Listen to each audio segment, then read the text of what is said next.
La maison aux 52 portes, chapitre 12.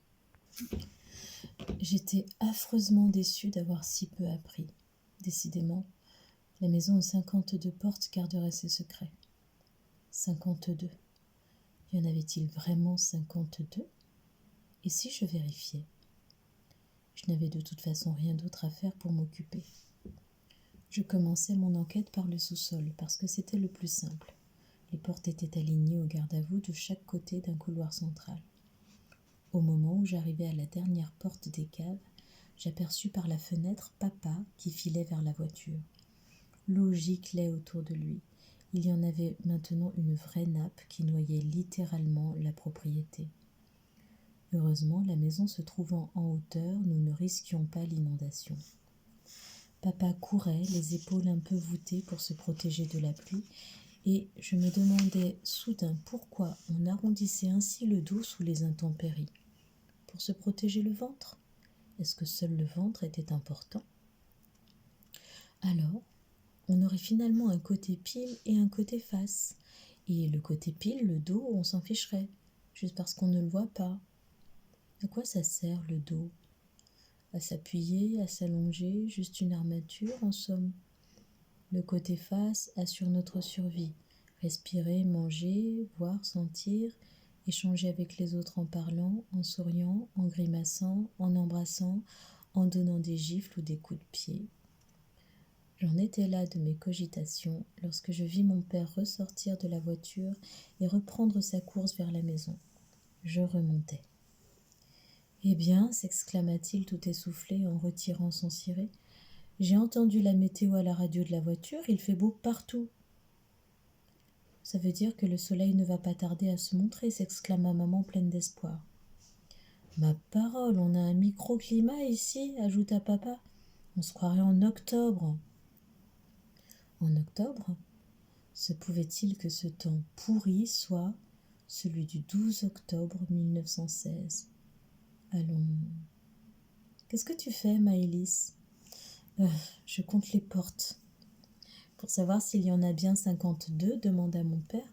Bonne idée, ça ne mange pas de pain et ça occupe sainement. Tu ne les auras pas toutes, observa maman, parce que dehors... Ah si, on les aura toutes, décréta papa. Je remarquai qu'il avait dit « on » et se considérait donc comme partie prenante dans cette affaire. Il saisit de nouveau son ciré, qui goûtait encore sur le carrelage, et décréta « Je vais compter celles de l'écurie, de la buanderie, du bûcher, de l'appentis. » Il sortit. Moi, mon carnet et mon crayon à la main, j'entrepris de vérifier le rez-de-chaussée. « 7 !» lança mon père en faisant une réapparition tout aussi dégoulinante dans le hall. Et tandis que j'ajoutais 7 traits sur ma feuille, il annonça « Maintenant je vais voir le grenier et les chambres de bonne. » Il me paraissait excité comme un gosse. Lui aussi, finalement, il aimait bien jouer au mystère. Je déclarai, moi, que j'allais m'occuper du premier.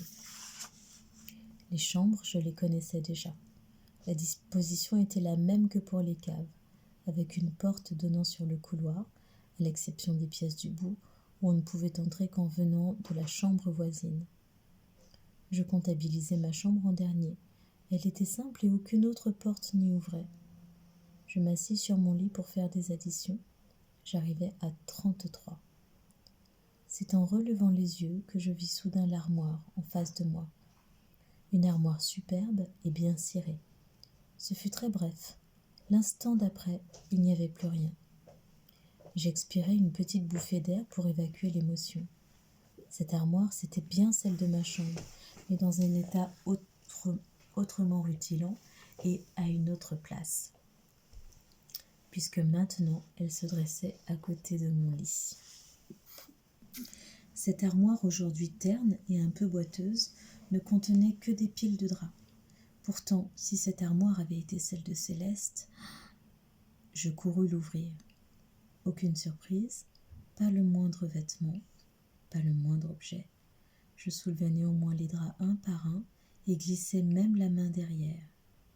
J'en restais le souffle court. Là, caché, il y avait quelque chose. C'était un petit paquet de lettres. 4 exactement, attachés par une ficelle et adressés à un certain Joseph Housson, 173e régiment d'infanterie, 15e compagnie, Verdun. Cette adresse était barrée d'un grand trait et on avait écrit dans le travers « Décédé, retour à l'expéditeur ». Qui était ce Joseph ?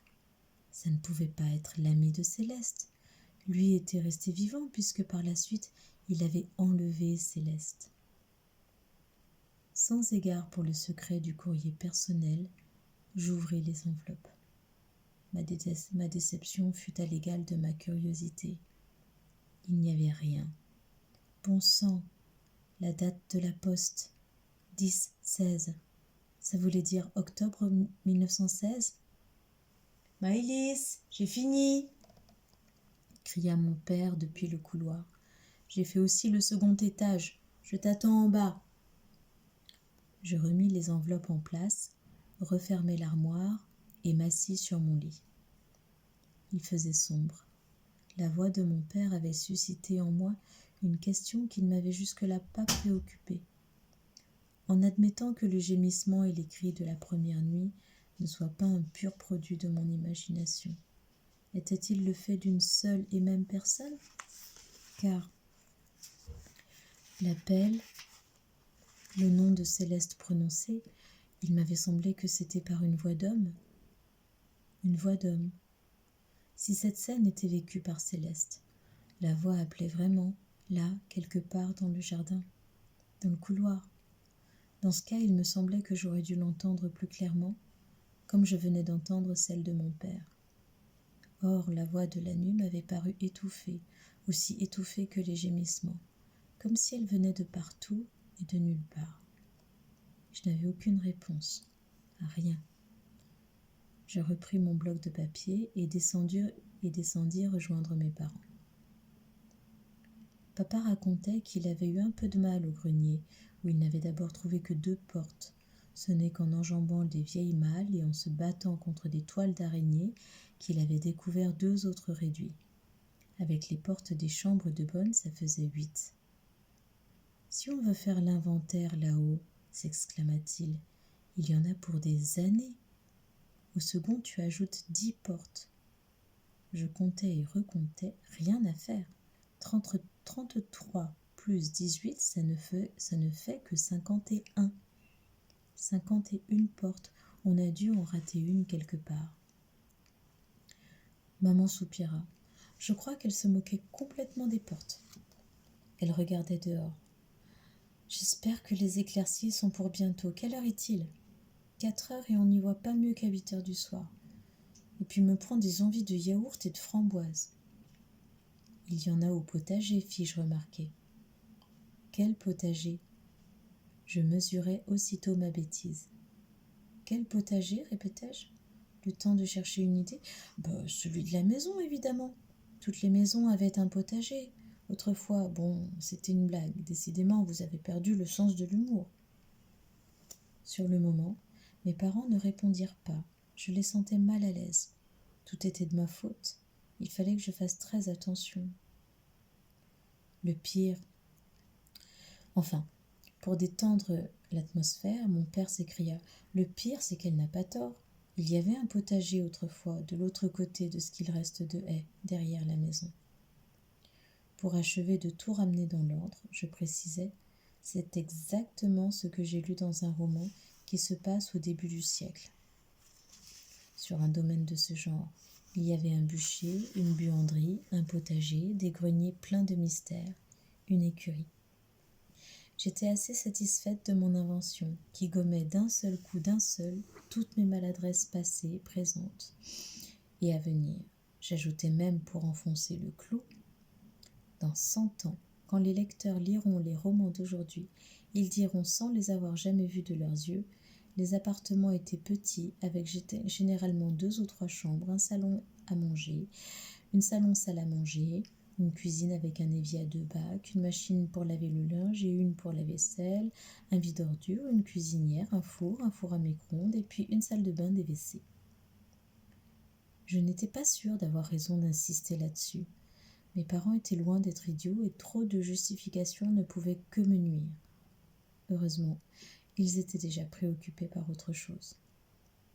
À propos de WC, interrompit maman, ceux-ci sont à la turque, ce qui n'est pas mal pour l'instant compte tenu du manque d'eau, mais j'aimerais bien qu'on les remplace par un système à cuvette.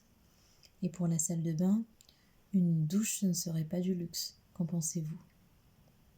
Je notais mentalement que maman avait pris son parti de s'installer définitivement ici.